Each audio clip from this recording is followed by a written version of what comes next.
These days, people refer to Bitcoin as the digital gold.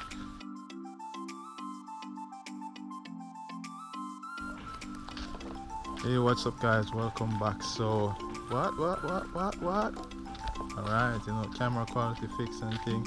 Alright, so today is going to be a more focused vlog. And we do this one in quick succession, keep the momentum going. Alright, so today I'm going to be on the topic about Bitcoin, like what is Bitcoin.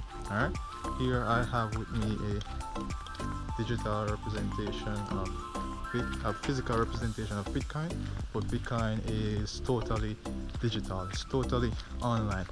So what is Bitcoin? Well, Bitcoin is a digital cryptocurrency, and it's built on a technology called blockchain. Alright, it was invented by a person called Satoshi Nakamoto. Now we don't know if that person is a female or male or which country is from, but my guess is from Japan based on the name, although it could be just an alias to throw you off. Alright, so nobody know exactly like who is this guy and where he is. But anyway, Bitcoin. These days people refer to Bitcoin as the digital gold. It's because its qualities are somewhat similar to gold.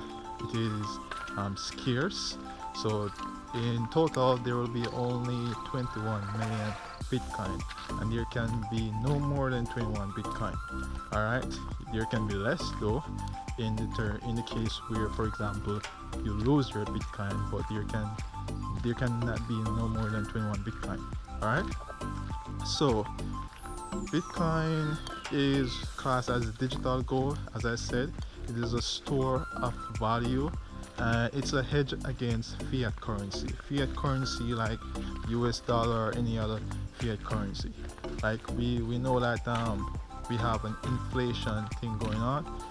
Most rich people probably know about that because those are the people that somewhat notice it. For example, say for example, if you have like $1 million US and you put it in a bank and you want to save that, right? Let's say each year, because of inflation, you lose 2% in value. Right? Well, that would mean that you lose $20,000 every year, and if that was $1 million US, then in terms of Jamaican money, that would be like 2.7 million Jamaican dollars. So imagine losing 2.7 million Jamaican dollars just by having your money in the bank. All right, it's not cool, right? So Bitcoin, on the other hand, is a digital asset in regards because it appreciates in value.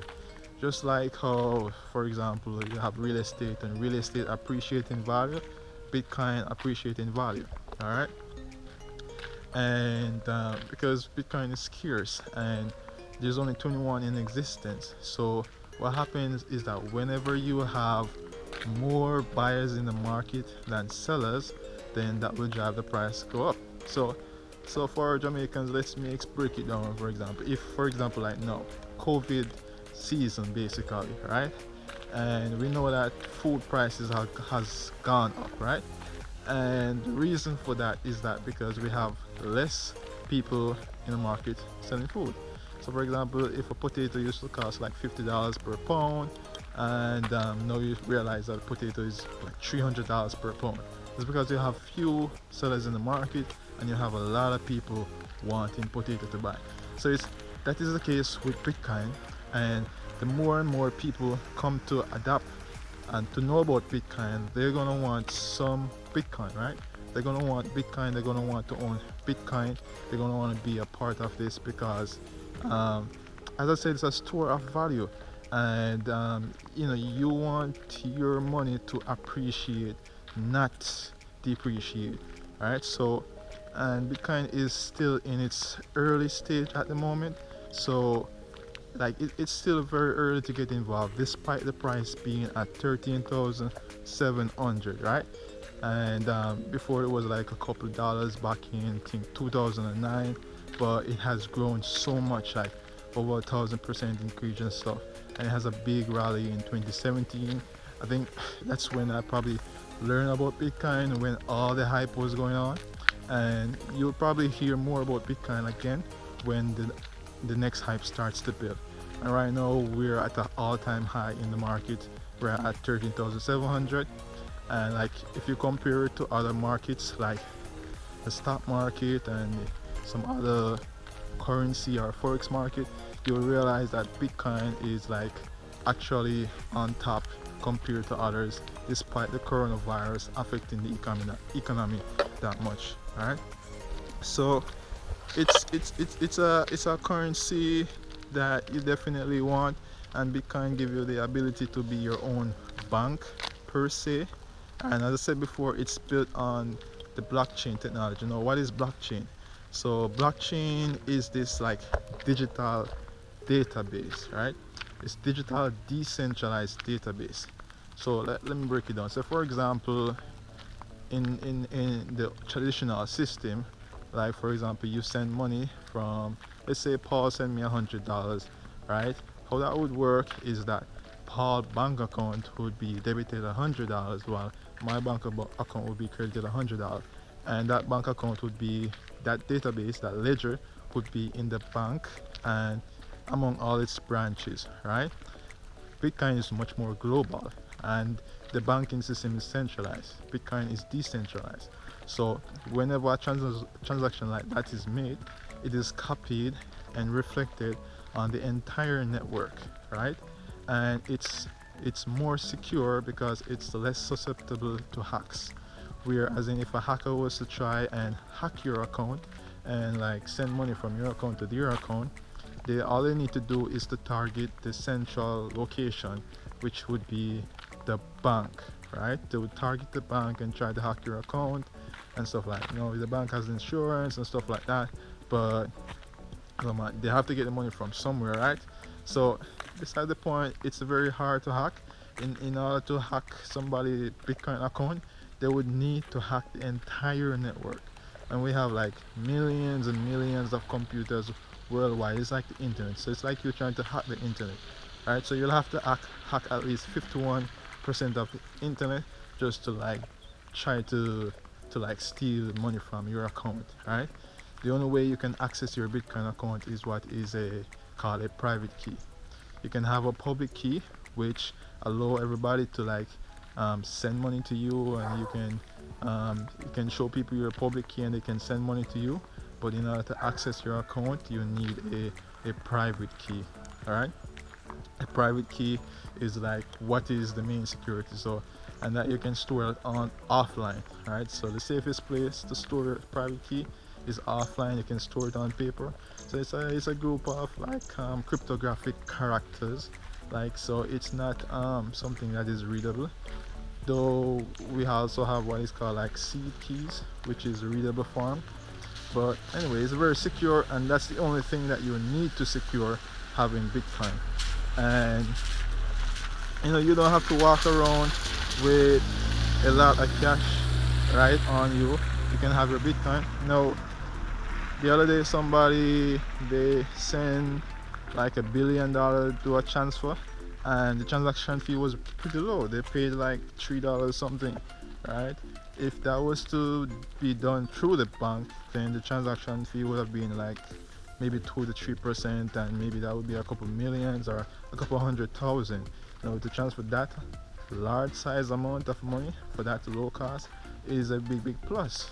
So with Bitcoin, you don't need the banks. Basically, you won't need the banks. All right, so but it would take a long while before we reach to that point where we can say completely that we don't need the bank. But it will solve the whole inflation problem, right?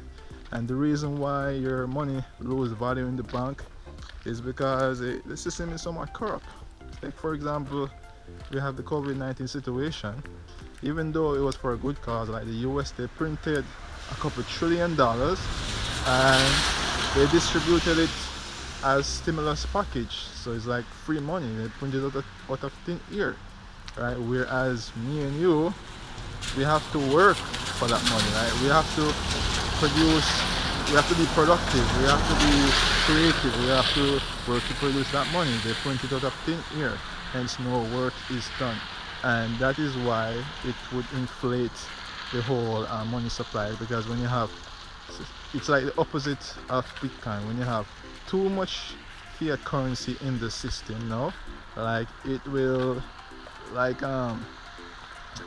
when you have like too much sellers in the market, the price will drop.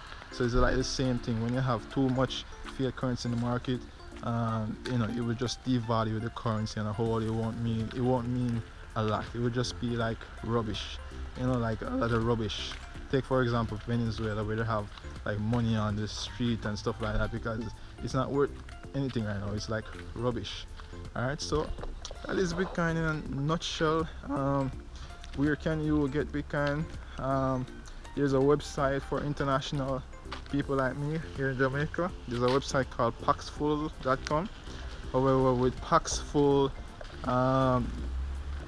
you're doing transaction with other people like yourself, and sometimes it can be, you have to be careful. Even though it's a reputable website, you have to be careful who you deal business with, because you're not dealing business with the company itself. The transaction fee is quite high. It's like 15 to 25% in transaction fee. So the transaction fee is high, all right, but you can get a little bit of Bitcoin there, and over time you'll make back that 15 to 25%.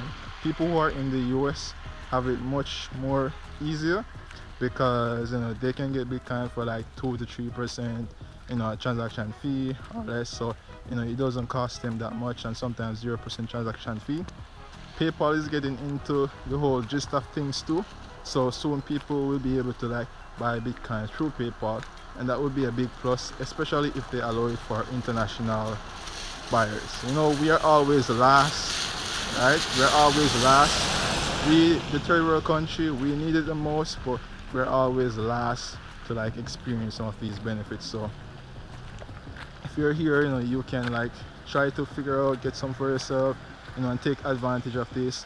You can just do it like investment. Like if you earn an income, you can put aside 10% of your income and invest. Don't go all in, don't risk too much. Risk an amount that you can afford to lose. It is still volatile, so Bitcoin can go down, right?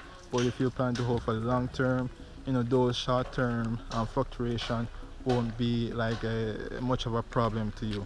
All right, so that's it. What else should I say? I mean, it's scarce. I mean, that's the only main thing you should know about Bitcoin, is that it's scarce, and it is mathematically proven that it will go up in value once more and more people start to adopt it. And we already see like big players, big whales coming in the market to like try to get some Bitcoin so that they can hold, right? You as a regular person, if you manage to have one Bitcoin, or at least part of a Bitcoin, which is called a Satoshi, if you manage to have that, and within 5 to 10 years, who knows, Bitcoin may go to $1 million US, because it is like that. The more it gains adoption, the more those people will use up the limited supply, and that will drive up the price.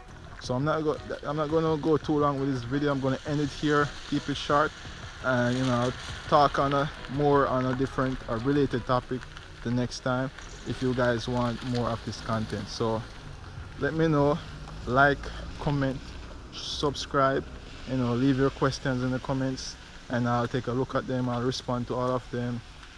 I'll stay active and help you guys to learn more about this digital revolution. All right, peace out.